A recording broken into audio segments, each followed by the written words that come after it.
Now then, for the restoration of his people.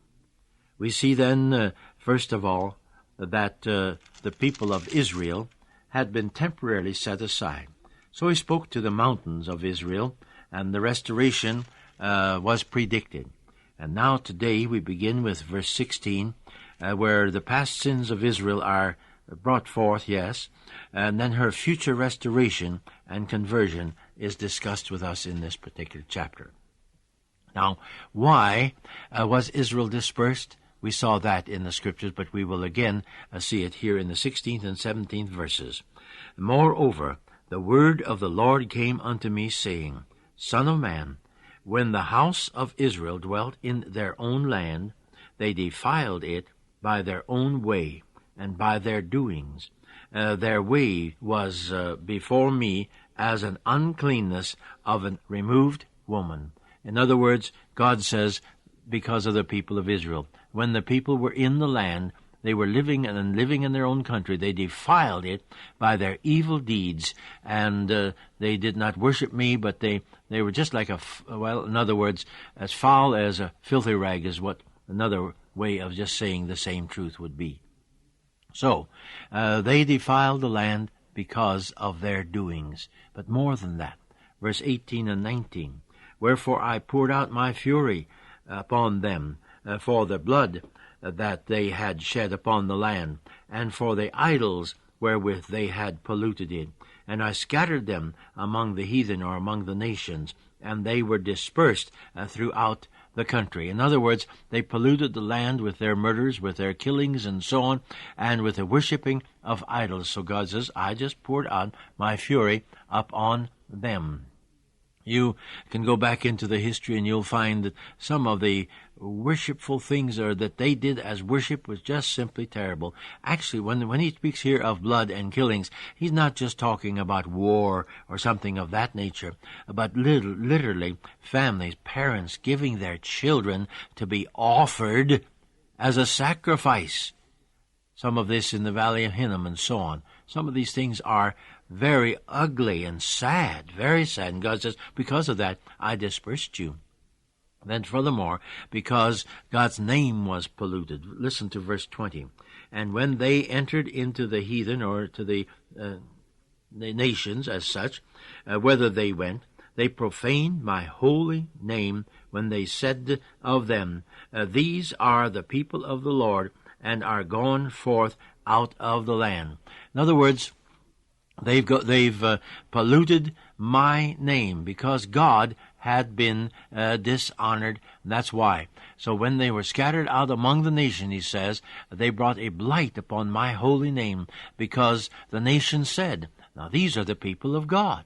And he couldn't even protect them from any harm. In other words, they were mocking and reviling them, and that was the sad thing about that. Then, furthermore, the cause for regathering next. In other words, God says, I'm going to regather my people. But why is he going to do it? Well, first of all, we'll notice that God says my reputation is at stake.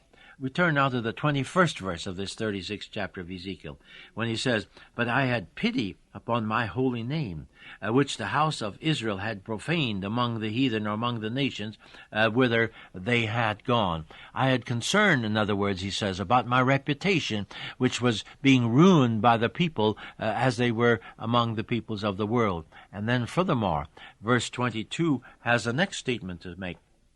Therefore say unto the house of Israel, Thus saith the Lord God, I do not this for your sake, O house of Israel, but for mine holy name's sake, which ye have profaned among the heathen, or among the nations, whither ye went. I'm not doing it, he says, because of you, or what you are, not because you deserve it. I am going to protect my holy name, a name which you have tarnished among the nations. Then in verse 23, God's honor has to be restored. And I read that verse. And I will sanctify my great name, which was profaned among the heathen, which ye have profaned in the midst of them. And the heathen, or the nations, shall know that I am the Lord, saith the Lord, when I shall be sanctified in you before their very eyes. For I will take you from among the heathen or the nations and gather you out from all of the various countries. In other words, I will honor my name. That's what I've got to do. You have defiled it among the peoples of the world, but I will honor my name before the eyes of the peoples of this world. And so there are several of the reasons why he's restoring them. The world has been ignoring God today, even in the day in which we live. Many of them have declared God as being dead. But they will yet see the acclaim of his sovereignty. God says, I'm sovereign, I'm going to do what I want to do, and so on. Listen to Philippians, the 2nd chapter, and the 9th to the 11th verses. Wherefore God also hath highly exalted him, and given him a name which is above every name, that at the name of Jesus every knee should bow, of things in heaven, of things in earth, and things under the earth, and that every tongue shall confess that Jesus Christ is Lord, to the glory of God the Father. God says, I'm going to do something about it in the world that has denied me, declared him dead, and so on.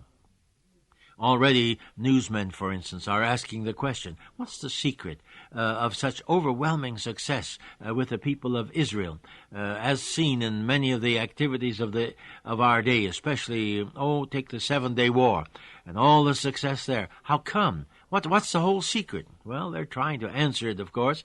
They're having trouble with answering it, and some of them will say, well, it's the people's strong will. Well, if it is the people's strong will, it's because God has put a will in there. Others are just simply throwing up their hands and saying, must be God, must be God. And that certainly is the answer. Well, God has a plan revealed in the verses 24 to 38, the rest of this chapter now. God reveals his plan of how he's going to restore the people of Israel. So let's just read a portion of it. First, the 24th verse now. For I will take you from among the nations and gather you out from all of the countries. In other words, God says, I will gather you from among the nations. And Isaiah has something to say about that that's very interesting. Isaiah 43. Fear not, for I am with thee. I will bring thy seed from the east and gather them from the west. That could be our country. And the east could be the great eastern nations. And I will say to the north, that could be Russia, give up. And to the south, that could be from Africa or some of the southern nations. And keep not back, he says. Bring my sons from afar, and my daughters from the ends of the earth, even every one that is called by my name. For I have created him for my glory. Behold, these shall come from far, and lo, these from the north and from the west, and these from the land of Sinim, that is literally China. And so God says, I'm going to bring them from all over the world. God knows where they are. We say, well, where are the lost 10 tribes of Israel? God knows where they are. They may be lost to us, but they're certainly not lost to him. And then furthermore, it says, he will bring them into their land, but they will come into their land in unbelief. And I will bring you into your own land. I like that. Into your own land. That is, it's not someplace else. They're still, of course, as I said, in unbelief. Now, let's just take a moment here to look at the progressive movements as we see it through history. And we need to read history together with the Bible, and we'll see God's fulfillment. Take, for instance, the Zionist movement, which has to do with the people coming back to the land. This actually began in 1893. That's about 90 years ago. And then the Zionist Congress, the first time they met in a Congress in 1897, just a few years later. This was then the beginning. Well, it took quite a number of years until the people, some of the Jews, began to go back to the land. By the time of 1914, when the First World War broke out, there were some 50,000 Jews in the land of Canaan. The First World War then came along, and this was to obtain the land from the Turks. The Turks were possessing the land, but as a result of the First World War, the land was wrested from them and taken away from them. And then we find a little later, in November the 2nd, 1917, the Balfour Declaration was signed. Now, this was the official access given to the land for the people of Israel. Then, in March 1918, the first Jewish flag, the Star of David, flew over the land of Canaan for nearly 2,000 years. It had been flying there. So finally, by 1935, which would be possibly 20-some years later, there were already 300,000 Jews in the land. Then a little later, in November 1947, we read that the United Nations partitioned the land after there had been much fighting there.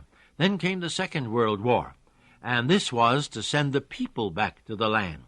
As I said, as a result of the First World War, the land was obtained for the people. Now, the people for the land.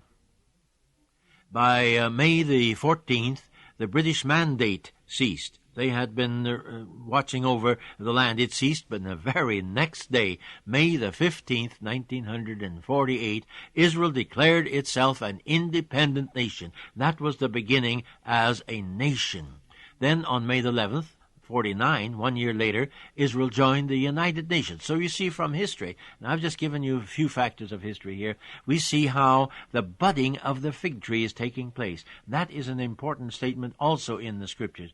For in Luke, the 21st chapter, verse 24, he says, "Then they shall fall by the edge of the sword, and shall be led away captives into all nations, and Jerusalem shall be trodden down of the Gentiles until," oh, I like that word, until.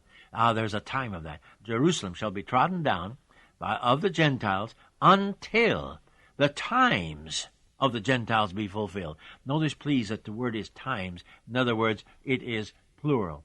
"And he spake to them a parable, saying, Behold, the fig tree, and all the trees. When they now shoot forth, ye see, and know that your own selves, that summer is now nigh at hand." And then he makes the application. "So likewise ye, when you see these things," I've mentioned some of them to you, some of these historical facts, "when you see these things," he says, "come to pass, know ye that the kingdom of God is nigh and is at hand." And then there's another verse that I think speaks so clearly about also about the fig tree, and this has to do from Mark the 11th chapter, verse 20. "And in the morning, as they passed by, Jesus Christ and his disciples were walking by a certain place, and Jesus had cursed a fig tree the day before. But it says when they walked by in the morning, they saw that the fig tree was dried up from the roots." Now that's significant. Dried up from the roots. The roots were not dried up, but from the roots. The fig tree speaks of Israel. I can't take time to prove that point, but it is a factor as you study the Word of God. And he says, now the fig tree was dried up from the roots. The roots remain. So then he says the times of the Gentiles. This speaks of, in the plural here, indicating that there were several segments of fulfillment of these promises. Now, when did the times of the Gentiles start? It started with Nebuchadnezzar in the year 586. And then through various incidents for the next 500, 600, 700 years, we find the times of the Gentiles became ripe. And I think the last great act was in the year 70 A.D. after Christ, when Titus, the Roman, came, and what destruction upon the city of Jerusalem, the walls broken down, thousands of people killed, and so on. So, as there were segments at that time of the people of the times of the Gentiles, so I think that there will be segments of the fulfillment of God's promises in the end times. As we already saw in 1917, the Turks, the Gentiles, pulled out of the land. And then we saw in 1947 and 48, the English pulled out. Then we saw in 1967, the Arabs' control over the land also ended. And so it goes on and on and on. The times of the Gentiles, and here also then the times of the end. Now, in Ezekiel 36 then, beginning with verse 25, he talks about cleansing. He talks about forgiving. And I want you to read that very carefully. Verse 26 and 27, he says, "A new heart will I give you, and a new spirit will I put within you." In other words, God's going to perform a spiritual operation, a very important thing. He says, "For all the house of Israel, I'll give them a new mind and a new heart." Thank you for listening to Back to the Bible. Join us again tomorrow. God bless you.